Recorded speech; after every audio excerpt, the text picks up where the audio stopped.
We already talked about the basic appearance of objects in the previous chapters.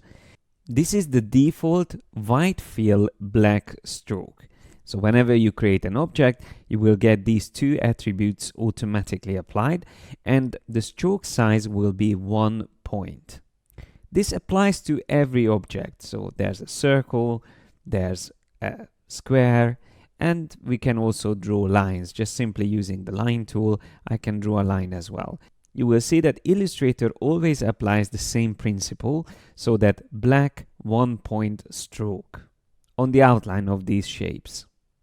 In this video, I'm going to show you all the things that you need to know about the additional settings of strokes. First of all, let me select this circle and increase the size of the stroke. It's good to know that you can either select sizes from this drop down or use the up and down arrow, or of course you can type in a size as well. But I like to use a shortcut when I want to quickly increase the size. By holding down the shift key, clicking on these arrows, you can much faster increase the size because it's going to increase it by 10-point increments. When you change the color of the stroke, you can click here and pick a default swatch, or if you again shift click on this drop down, you actually get a different way of picking a color by using the color panel as a pop-up, in which you can pick a color based on the CMYK values that we use for print, or you can just sample a color from this area here at the bottom. And also you can switch to RGB, HSB, grayscale, or even sRGB modes. A quite interesting option also is the invert feature, with which you can invert the currently selected color. This way of picking a color of course applies to the fill color as well. So if I shift click on that, again we will be able to sample easily. Or if I don't hold down the shift, I will get back to the normal selection of swatches. We can also get to additional options by either clicking here on the word stroke or finding the stroke panel here on the right. Now the stroke panel by default only shows the weight of the stroke, but if you open up the show options feature, that will actually show you exactly the same things that you would normally get up here as well. So let's walk through these now. We have an important feature called align stroke. By default, it is going to be aligned to the center, but you can align it to inside or outside of the outline of your shape. When it's set to center, it's going to be divided between inside and outside. So in my case, because it's 20 points, it will be 10 points inside, 10 points outside. There's another very useful feature called dashed line, which also helps to see how this centered alignment works. So once you turn on dashed line, you actually get a pattern on the stroke. And let me just move my screen slightly so we can see these options better. So the dash at the moment is set to 12 points. But if I click here and I use the up and down arrows on my keyboard, I can very quickly increase the dash. I can also press up and down arrows to much faster increase it. And let's say I want to use 30-point dashes, but then I would like to also make sure that the gaps are not the same size, because by default the dash and the gap will be exactly the same size, but once you add a gap size, you can customize that as well. So I just use the up and down arrows again to customize that. You can even add more dashes and gaps and create a more complex pattern, but for now I'm just going to keep it as is. Once you have a dashed line with gaps, you can also make use of the cap feature, and I'm going to switch to round cap and maybe increase the gap size just so we can see these round caps.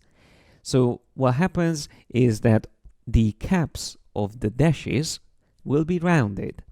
The same thing would apply to the line here, and what I can do actually is to select that line, and using the eyedropper tool I can sample the same settings that I used on this circle. So once I click on it, you will see it will pick up both the fill color and the stroke with all its attributes. And of course, we can't see the fill because this is just a line. But if I do the same thing with this square here, and use the eyedropper tool again. By the way, the shortcut for that is I, easy to remember. I can just click on it, and once again, it will be applied. Now, with the square, we also have another option which is very useful. Going back to the stroke settings, when you use dashed line, you can use two different versions of that. You can align the dashes to the corners of the shape. That means it's going to adjust the length of the dashes, so it becomes a little bit more organized. Or we can go back to this one, where it's not really following the shape itself. So once again, the difference between the two ways of aligning the dashes around the shape. In case of the square, we can also use another useful option called corner. Now, at the moment, you can see here on the corners, we have sharp angles. But if I choose the round join, then these corners will be rounded. If I increase the weight of my stroke, it becomes even more visible. So that was the original corner, and this is the round corner. You could also use bevel join, which is going to trim them at the corner points. Let me just reduce the size of the stroke and set it back to round join. And let me select the line that we created. What I would like to do with this is to use arrowheads on it. That's another stroke setting that you can apply. Now you can decide what type of arrowhead you wish to use on each side. Let's just start with maybe something like this. And then on the other end, I would like to have an arrow like that. Now, as you can see, because my stroke weight is quite thick, these arrowheads are extremely big. That is because each of them has a scale value underneath them. So if you don't want to change the weight of your stroke, you can reduce the size or scale of these arrowheads. And once again, you can use the shift key to make it smaller. Let's just make it, let's say 20% or maybe 30%. And now I can just type in the same thing here on the right, so 30, and press enter. Now that might be a little bit too small, so I'm going to increase it slightly. That can be maybe 50%. You can also decide whether you want to align the arrowheads at the end of your stroke or extend the arrow tip beyond the end of the path. Now for this instance, I'm going to turn off the dash line, and that way we get a solid line. There is also a useful option here. If you ever want to swap the beginning and end points, you just have to click on this icon here. So that's also very simple. And the great thing about lines is that you can always increase their length, and of course you can move each point in different directions. There is one last thing I would like to show you, and that is the width tool and the profile option, for which I'm going to create another shape. So let me just draw another ellipse, which is going to remember the colors that we used earlier, apart from all these special settings on the strokes. But I want to keep it as it is, and instead I am going to change the profile of this stroke. Now this is again something you can do from the stroke panel. Here at the bottom you will find the profiles. So let's see what happens if we choose the first one.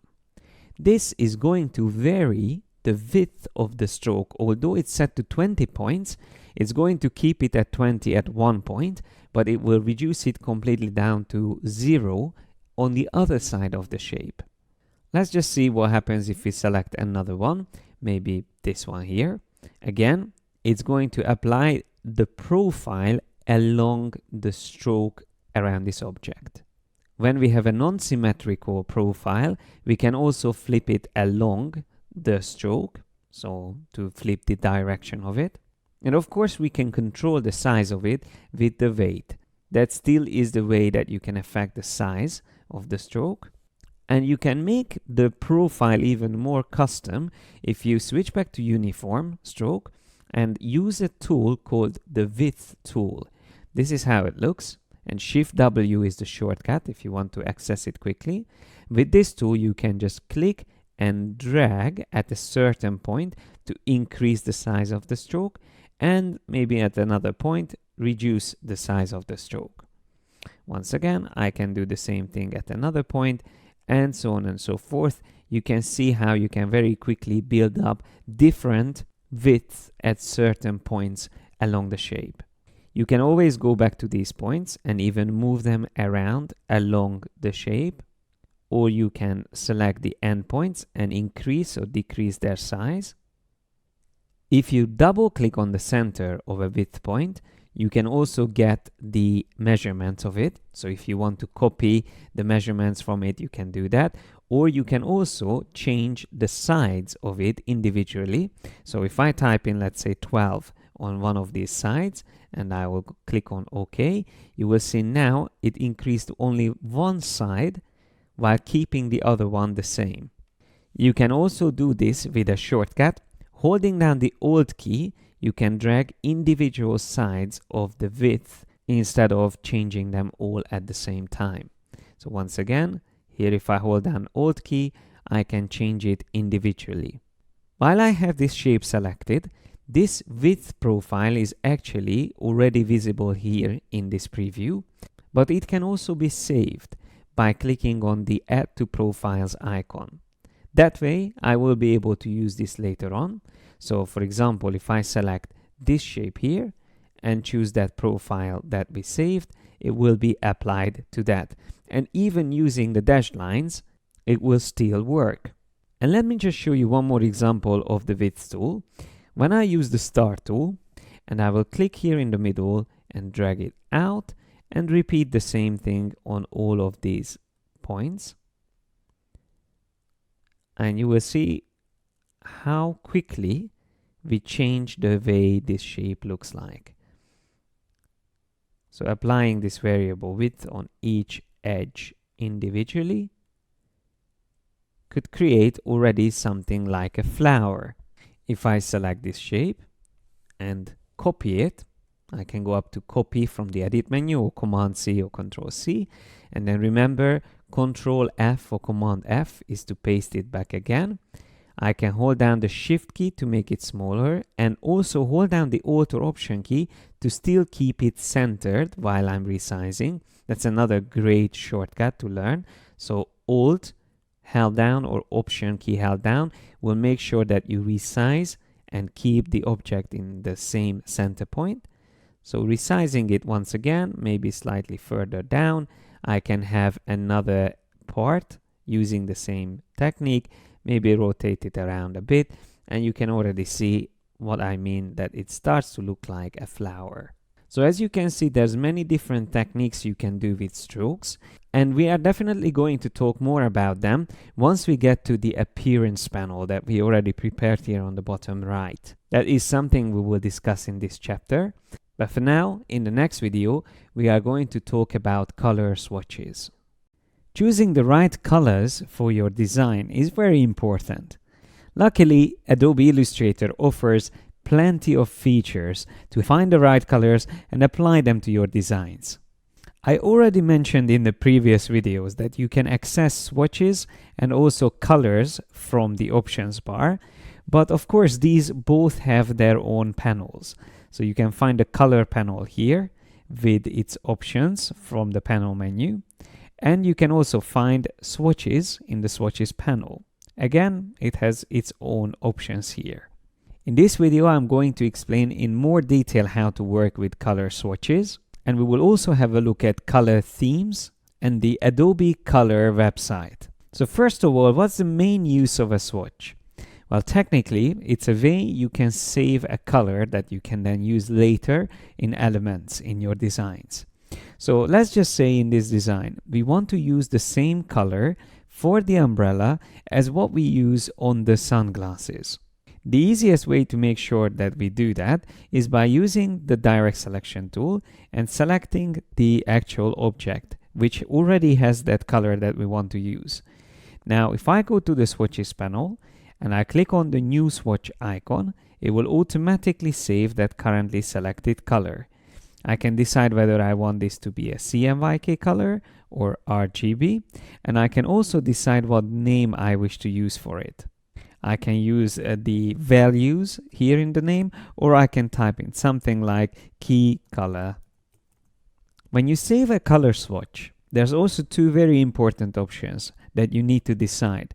Whether this is going to be a global color, and also whether you want to add this to a library or not. Now, for this first color, I'm going to turn off the library option, and I will also not have the global option selected. Let's see what happens if we save it like this. So I'm going to click OK, and we will see that the color swatch appeared here in the swatches panel. To separate it more from the default swatches, we can also click now on this new color group option, which will put the currently selected swatch into a separate group. And instead of selected artwork, I'm going to choose selected swatches. Then I will click OK, and you can see now it moved that swatch into this new group here at the bottom. If I want to apply this color to this first letter, for example, I can very easily do that by just selecting that letter and then applying the swatch from the swatches panel. Let's try to save another swatch now, but by using a slightly different method. So I'm going to select one of these colors here, this bright green, almost mint color, and I will click on the new color option. Once again, I can decide how I want to save it. Let's just save it as CMYK, and then I will also decide to have this set up as a global color. When I click OK, I can then move this into that color group that we created, and already you can see the difference that a normal color looks like this, while a global color swatch has that little white triangle on the bottom right corner. So let's see what that means. If I now select another part of the text, like this T here at the bottom, and then apply that color on it, I can then also select these palm trees here and apply the same color on it. Now, if I make any changes to this color swatch, it will apply on every element where it was used in the design. That's why it's called global color. So let's see what's the difference. If I double click on this color swatch, I can get to make changes to it, and having the preview option on, I will be able to see it already in the design in the background. So when I make a change, you will see how it immediately updates on both instances, even though I don't have them selected. That is once again because it's a global color swatch.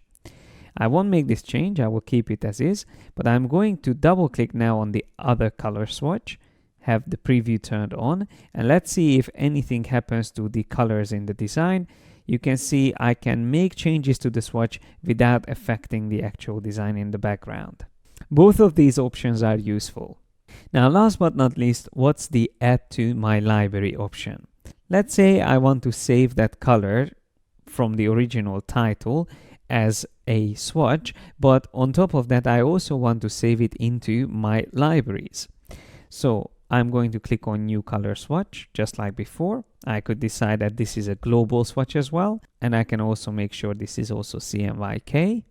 But then I can also turn on the add to my library option, and I can also decide which library I wish to save this into. Let's just stick to the vector element. So I'm going to click on that, and then I will click OK. So now it's not only saved in my swatches, just to show you it's there, and I can also again put it into this group, but it's also saved in this library, which is a great feature once again, because this library can even be shared easily with other Creative Cloud users. So if I do collaborations, that's a quick and easy way to share the swatches that I used in a design. Remember, the libraries panel is the one that we used in the very beginning of the course, where we imported some assets from the Creative Cloud market. You can use the libraries panel to apply colors, as you can see, but of course you can also go to your swatches and apply a color from there very quickly and easily. Now, what if you want to quickly save all the swatches used in a design and put them into the swatches panel? Well, what you can do is to press Command A or Control A to select everything in your design.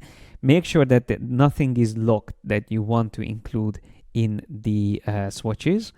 And then when you click on the new color group here, you will be able to choose selected artwork, and you can even turn all of the color swatches into global colors, and then click OK.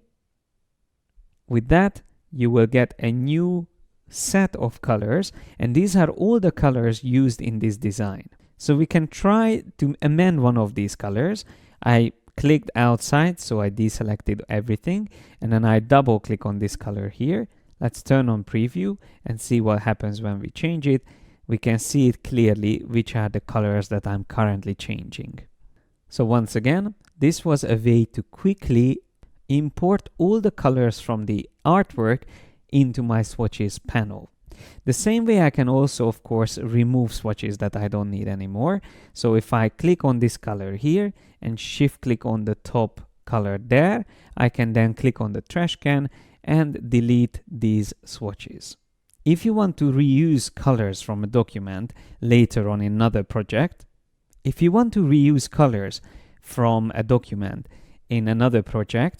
can also export your swatches and it will create a swatch file. So you can do that from the panel menu and choosing Save Swatch Library as ASE or AI. The advantage of the ASE, which is the Adobe Swatch Exchange format, is that it can also be used in Photoshop and InDesign. So if I choose that one, I just need to decide where I want to save it. And I'm going to save it into the same folder that I have all the other elements. As you can see, the file format is ASE. So once I click on that, there's just a warning here that if there's any gradient or pattern swatches or even tints, they are not going to be visible in other applications on in Illustrator. So Photoshop and InDesign won't be able to read those special swatches, but these swatches should be all fine. So I can click OK, and that means now these are all saved. It's worth mentioning that there are many color libraries which you can access from this icon here at the bottom, and you can easily find color books as well, which are the Pantone colors or spot colors most commonly used in design. So if I choose, for example, Pantone CMYK Coated or Solid Coated, I will get a separate panel with all these swatches inside. Now these have all names or codes, so you can also search for them. Let's say if I type in 785, I will get this nice color, and as soon as I select it, it will be added to my swatches panel. Now we can select something in the design like this letter and apply that color to it. When I double click on this color, it will tell me that this is the Pantone 1785C color, and it's automatically set to a spot color. And in this case, the color mode is set to book color. The difference between a process color and a spot color is that while the process colors are created from the CMYK inks, a mixture of them, the spot color is a pre-mixed ink, which has to be purchased to be able to print it.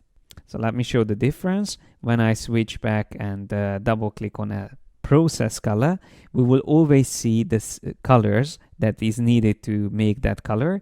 Because I'm currently in RGB mode, it shows the RGB values, but we can also see them in CMYK colors. Spot colors are used mainly for logos and branding, but they are also very important on packaging designs where you have to maintain a consistent color for certain elements. And last but not least, let me show you what color themes can do. It's a separate panel where you will see your saved color themes. Now for this, again, you have to have an Adobe ID, and then you will be able to use this website called Adobe Color CC, where you can also log in with your same Adobe ID that you use for Creative Cloud subscription. And here you can quickly create color harmonies just by randomly moving these points around, or you can go into explore mode and find color harmonies that you might want to work with. Let's say I really like this one here, so I'm going to choose save. I will choose which library I want to save it into. We can save it into vector elements, and we can call it something else, but for now I'm just going to keep it as is. And once I click on save, we can also check it here in the website, so we can see it exactly how this looks. But once I go back to Illustrator, within the libraries, I will see that color theme showing up straight away. From the libraries, you can just right click and choose Add to Swatches, which will appear in Swatches again as a separate group. And here's a brilliant feature which I'm going to talk more about later on. It's called Recolor Artwork, but I just want to show it to you because it really works nicely together with color groups from your Swatches panel. So what you can do is to select the whole artwork, which is Command or Control A, and then here in the options bar, click on the Recolor Artwork option. So I will click on that. Then it shows me all the colors that currently is used in this artwork. But then here on the right, we can also see our color groups. And there's the color theme we just saved from Adobe Color website. And if I click on this, then all the colors in the design will be updated, and it will use only these few colors that we have in that theme. Illustrator will try to replicate the design as close as possible to the original look, but at the same time completely recoloring it. So let's see this before and after. I'm just going to close everything and go back one step. Will show us the original, and then go to after, where we apply that color theme. As I mentioned, this recolor artwork is a very useful feature, but we will talk a lot more about it because it's a very robust and complex technique, and I don't want to be carried away. So all we wanted to go through here was the swatches and how to work with them. But you might remember that I mentioned that there can be gradient swatches as well. So that's exactly what I'm going to talk about in the next video, how to create gradients and save them as swatches.